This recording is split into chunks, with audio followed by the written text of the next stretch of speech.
Hey guys, welcome to the how-to video for today's lesson. Okay, so today is completely on a Google form, an interactive Google form. So if you complete the form, you've completed today's assignment. Okay, the total points is 100. So once you finish, you should be able to see the score that will be put into PowerSchool.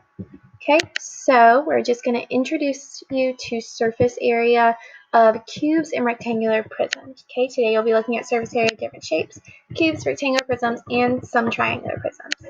All right, section 1, surface area and volume and introduction. Okay, you should watch this video to see what surface area is, and then once you watched it, click yes. Okay, next, look at these pictures and read the captions to gain a greater understanding of what surface area and volume are.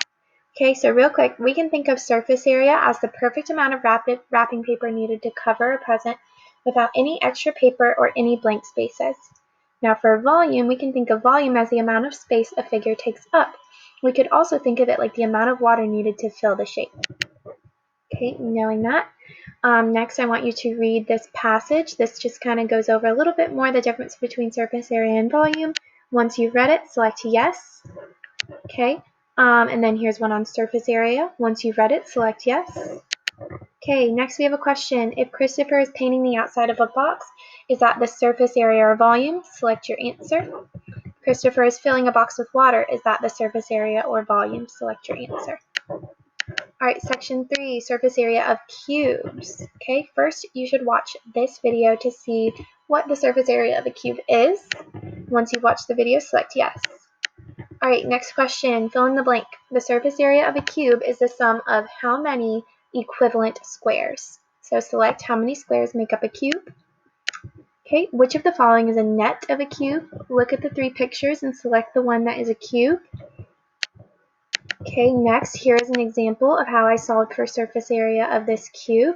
So, for example, notice that this square is 2.7 long, and all the squares are congruent.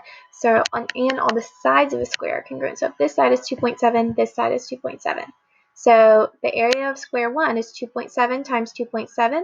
I know that all of the squares are congruent, so I did that 6 times to get this total. Okay, once you read over it, select I read over the example. Okay, next, using what we know about that, calculate the area of this cube. It has a length of 11 centimeters for one of the squares. Moving on, you're going to see a video for surface area of rectangular prisms. You should watch the video and then select yes that you watched the video.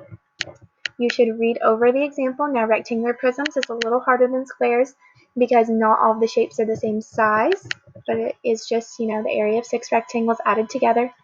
Once you've read over the example, click yes. Okay, and then I want you to try and calculate the surface area for this rectangular prism.